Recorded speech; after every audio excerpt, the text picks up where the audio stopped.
Welcome back to Inherited Dawn, the One Piece podcast that feels like finding a treasure map in your cereal box. This week, we are covering Chapter 151, The Sky-Splitting Cherry Blossoms, or as I like to call it, the consequences of touching things that don't belong to you. Oh, it is so much more than that. There are lines you do not cross with Monkey D. Luffy. There are things you just don't do. And in this chapter, Wapol finds the absolute biggest one. He doesn't just attack Luffy, he attacks his soul. A pirate's flag is the skull on the outside of their soul, and Wapol tried to crack it.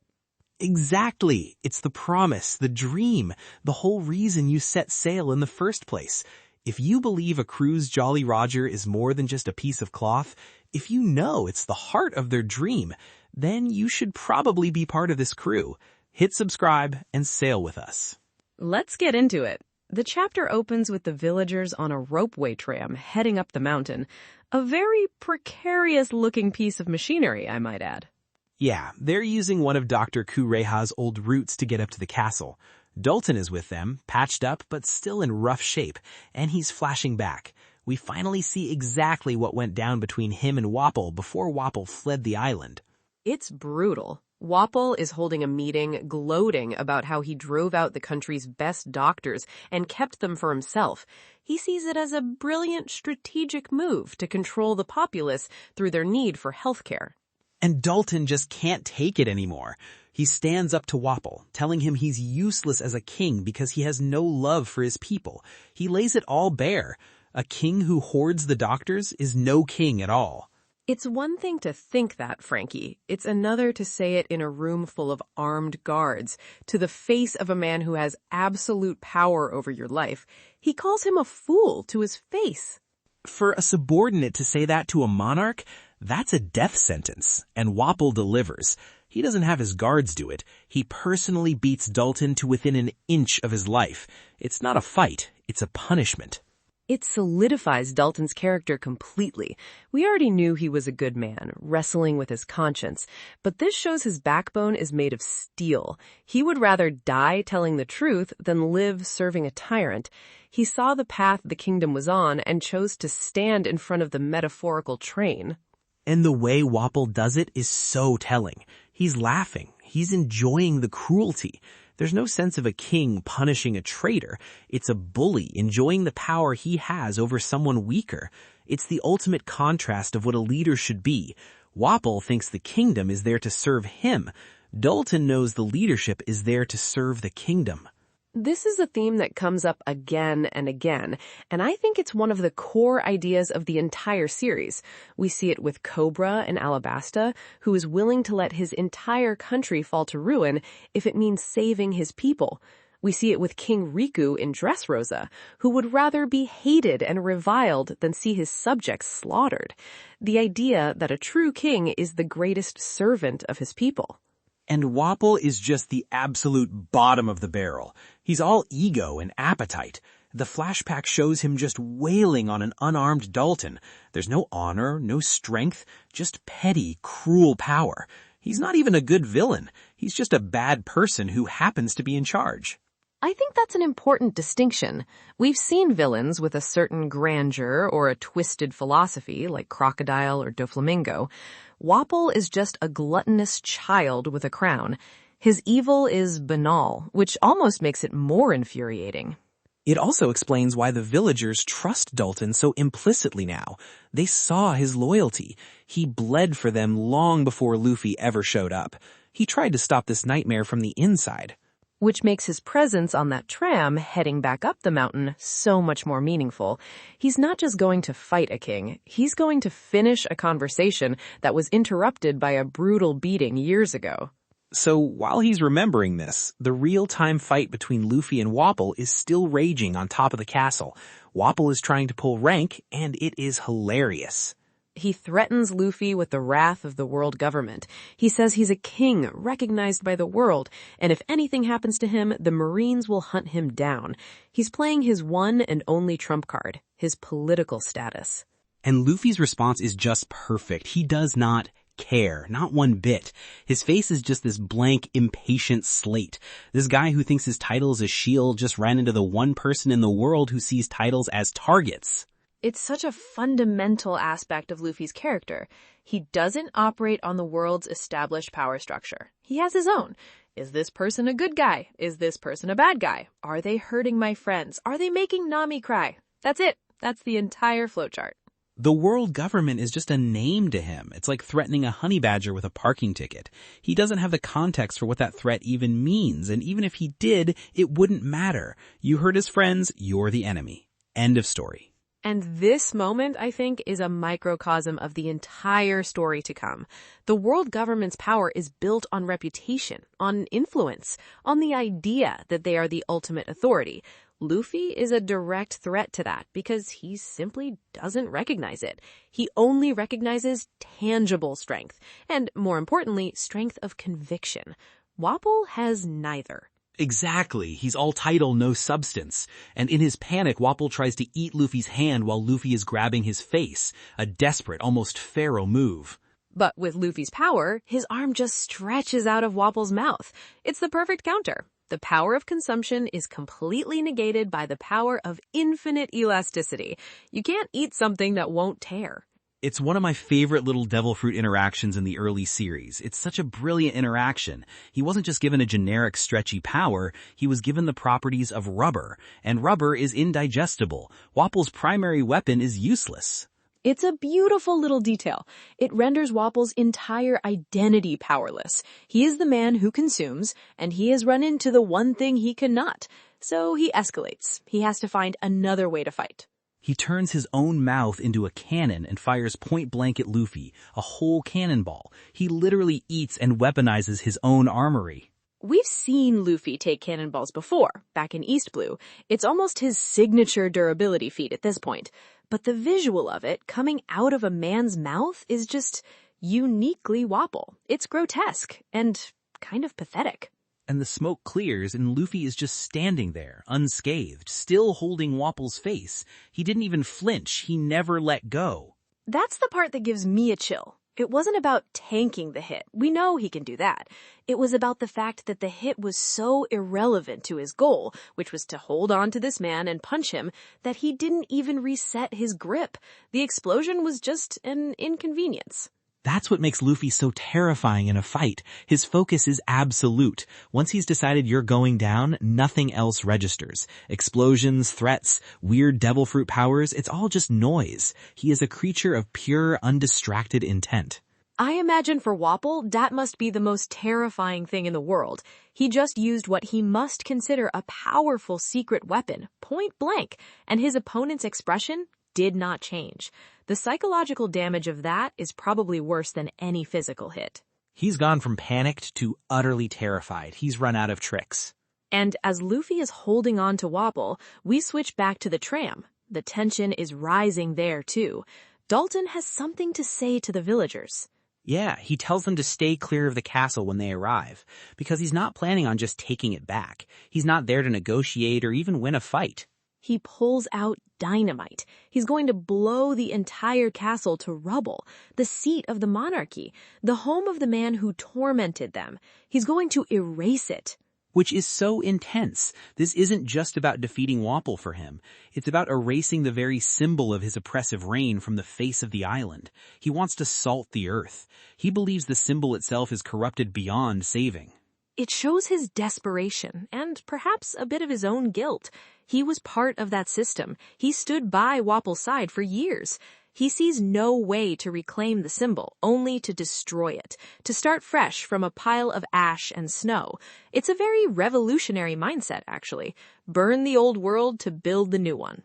It's a valid way to think, for sure. But it's not Luffy's way, and that's the key difference in their approaches. Luffy doesn't destroy the symbol. He liberates it. He gives it back to the people it belongs to. He beats up Arlong, but he doesn't burn down Kokoyasi village. He frees them. A very important distinction. Dalton is fighting to end a terrible past. Luffy is fighting to create a hopeful future. And sometimes that means you have to preserve the stage on which that future will be built. And we see that future being born right now. Back on the castle roof, Luffy starts spinning his arms, with Wapol still in his grip. He's winding up for something big. It's that pinwheel attack we've seen him use before, way back in Orangetown against that lion, but he's using it differently here. Last time, he just planted his feet and spun. This time, he's building up this massive centrifugal force, turning Wapol into a human propeller. Then he kicks Wapol while he's still spinning, sending him rocketing straight up through the castle roof. A perfect setup. It's not the finishing blow, it's a repositioning. Wapol is airborne, disoriented, and then he lands right back on the highest point of the roof, right next to the flagpole. And he sees it. The thing that started this whole mess, the thing that has been sitting there mocking him, Dr. Hiluluk's flag, the skull and crossbones with the cherry blossom petals. For Wapol, it's the ultimate insult. A failed doctor's pirate flag flying from his royal castle. It's a symbol that someone else's will, someone else's dream, has taken precedence over his own authority in his own home, and he cannot stand it. So he reaches for it. He's going to tear it down. He's lost the fight against Luffy, but he can still win this symbolic victory. He can still erase the memory of the man who defied him. And that's his mistake. That is the single worst decision he could have possibly made. Luffy lands on the roof a moment later, and the entire mood of the scene just shifts. The playful, bouncy nature of the fight is gone. Luffy is dead serious. His eyes are shadowed. The grin is gone. This isn't about a fight for a kingdom anymore. This isn't about helping Nami or Sanji. This is about something sacred. He tells him he has no right to touch that flag. He calls it a man's sworn oath, a symbol of his life. These are profound, almost philosophical words coming from Luffy. You can feel the echo of Shanks in that moment, the echo of him saying his hat was his treasure. Luffy understands that a Jolly Roger isn't just a symbol for a crew. It's the physical manifestation of a person's dream. It's their soul, flown for all the world to see. It's proof that they existed and that they believed in something. To tear it down is to say that man's life, his dream, was meaningless. It is the ultimate act of desecration in the pirate world. It's a rejection of the very foundation of their ideology, the pursuit of a dream no matter how impossible. And Luffy will not, under any circumstances, allow that to happen. He says a pirate flag is a sacred thing that you risk your life for. And Wapol broke that taboo, so Luffy just decks him. No named attack, no special stretchy move, just a straight-up right-hook punch to the face. The lack of a named attack is so significant. This isn't a technique, it's not a special move. It is pure, unfiltered conviction made manifest. It's a sentence being carried out. All the power in that punch comes from the principle he is defending. A punch filled with so much conviction that it sends Wapol flying, not just off the castle, not just off the mountain. He becomes a twinkle in the sky. He is gone. Team Rocket's blasting off again. The finality of it is what's so striking. There's no ambiguity. There's no defeat where the villain is left broken on the ground. The Tyrant has been ejected from his kingdom, physically removed from the story stage. That was super. It's one of the most satisfying villain defeats in the entire series for me, just because of how personal it is.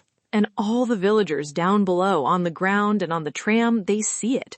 They see this little speck flying across the sky and they know. They just know they're free.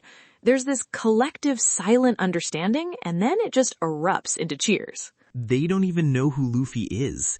They just know that the monster that plagued them is gone, and this boy in a straw hat is standing where the castle flag should be, next to a different flag entirely. He's standing next to Hiluluk's dream. But someone else is watching. Someone who understands perfectly what just transpired. Chopper. He's been hiding, watching this whole thing. He heard Wapol say pirates are evil, that they only destroy. He probably believed it to an extent. It's what the world tells you.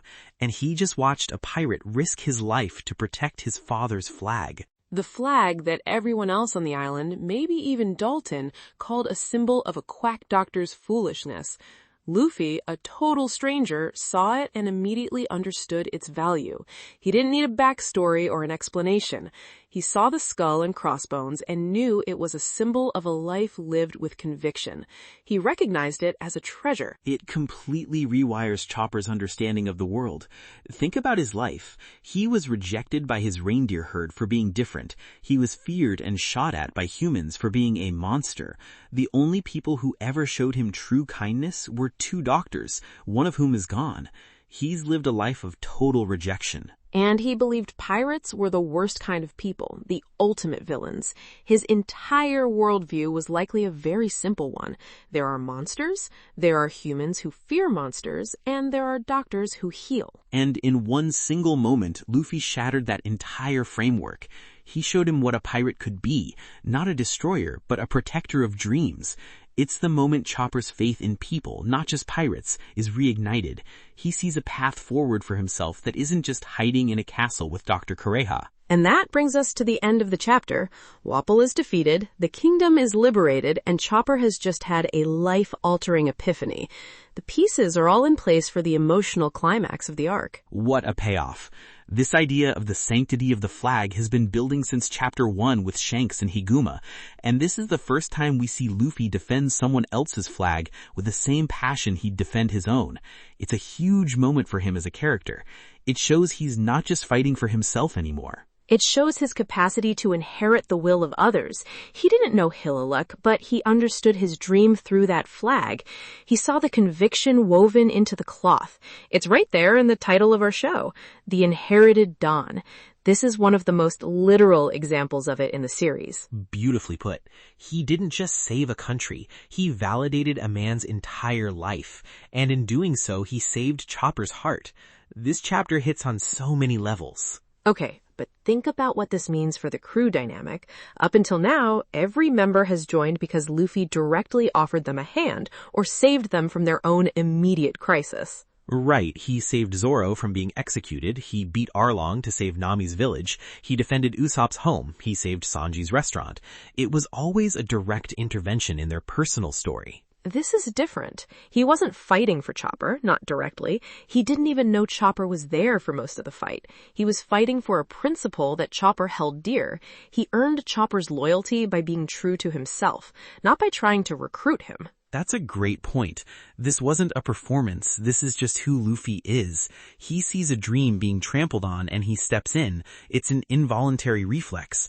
And for Chopper, seeing that raw, unperformative integrity, that's an even more powerful reason to join him. It's proof that this is who Luffy will always be. It makes the eventual invitation feel less like a recruitment and more like a foregone conclusion. Chopper has already seen everything he needs to see. Luffy has passed a test he didn't even know he was taking. And what about the rest of the island? Dalton is on his way up with dynamite, ready to level the castle. He's going to arrive to find the job's already done, but in a much cleaner way. The symbol isn't destroyed, it's been cleansed. Luffy didn't tear down the castle, he just threw out the trash. Now it can be whatever the people of Drum want it to be. It's a blank slate again. Maybe a giant medical center, Kureha's new headquarters. That would be fitting, a place of healing where a tyrant once ruled. Speaking of Kureha, she's going to find out about all this soon. I can't imagine she'll be anything but intrigued by this boy who fights for a dead man's flag. She has to respect that. She respected Hiluluk even if she called him a quack. She understood his conviction. Luffy just proved that conviction can change the world. I think she's going to see a kindred spirit in Luffy, another person who operates entirely on their own terms. And let's not forget Wapol's threat. The world government will come for you. Is that just empty posturing from a pathetic king? Or does his defeat have actual global repercussions? The Straw Hats are getting a reputation. They're picking fights with warlords, and now they're on a tiny winter island where Luffy just punched an officially recognized monarch into orbit. They're starting to make a habit of disrupting the global order. They're toppling monarchies, whether they mean to or not. It's a pattern that the world government, sooner or later, will have to notice. Wapol is a member king of the world government. An attack on him is technically an attack on the entire organization. Even if he's a pathetic footnote, it's a direct challenge. Someone somewhere in a stuffy office at the seat of the government is reading a report and either laughing at Wapol getting launched or getting very, very concerned about this rookie pirate named Straw Hat. Probably both. This chapter really felt like the emotional climax of the Drum Island arc. The main villain is gone, the central ideological conflict is resolved, all that's left is the emotional fallout. The fallout for Chopper especially. His whole world just cracked wide open. What does he do now? He can't just go back to being Dr. Kureha's assistant, not after this. I think he knows what he wants to do. The question is whether he has the courage to do it, to step out from behind the castle walls and into the wider world. And whether Kureha will let him. That's the next big hurdle. She's not just going to let her son walk away without a fight, I bet. Speaking of big moments, let us know in the comments what your single favorite defense of the flag moment is in the entire series. I have a feeling this chapter is high on my list. Oh, for sure. It's a foundational one. It sets the standard for every flag moment to come. All right, Robin, hit me with some predictions for chapter 152. My first one is that we're going to get the full story of Hilaluk's cherry blossoms. Wapol is gone, the kingdom is free, Dalton and the villagers are about to arrive. The emotional stage is perfectly set for Kureha to reveal to everyone, and to us, what his true life's work actually accomplished. It's time to see the science behind the dream. I like that. The medical payoff after the emotional one. Okay, my first prediction. Dalton and the villagers arrive at the castle and their reaction is pure confusion. They'll see Luffy and the crew, these unknown pirates, standing on the roof. They'll assume they're just another brand of invader who took out Wapol for their own gain. There's going to be a tense standoff until Chopper intervenes to explain what really happened. A classic Straw Hat misunderstanding. I can certainly see that. My second prediction is a bit of a long shot. I think we will get a small scene, maybe just a single page, cutting away from Drum Island. We'll see that Wapol has landed somewhere, maybe on a nearby island, dazed and confused. His first act will be to use a snail phone to report the Straw Hats to Marine headquarters. It won't trigger an immediate response, but it plants the seed, officially putting Luffy on the world government's radar as a direct aggressor against a member nation. Ooh, so his threat wasn't totally empty? That would be interesting. It would add a layer of consequence beyond just freeing the island. My second prediction is focused on Chopper. I don't think he joins next chapter. I think he's going to run away and hide. He's overwhelmed by all these new emotions, hope, admiration, and fear. He's scared of the possibility of being accepted and then rejected again. Luffy or someone else is going to have to go find him and talk him into it. The decision has been made in his heart, but he needs one last push to say it out loud. So the emotional resolution for the island is done, but the personal resolution for Chopper is the final beat of the arc. That feels very fitting for a new crewmate's introduction. Exactly. That's what it feels like. He's our next crewmate. His story gets the final spotlight, and I can't wait to see it. That's all the time we have for today, folks. Join us next time as we continue our journey through the Grand Line. Until then, protect your dreams. And never ever mess with another person's flag. See ya.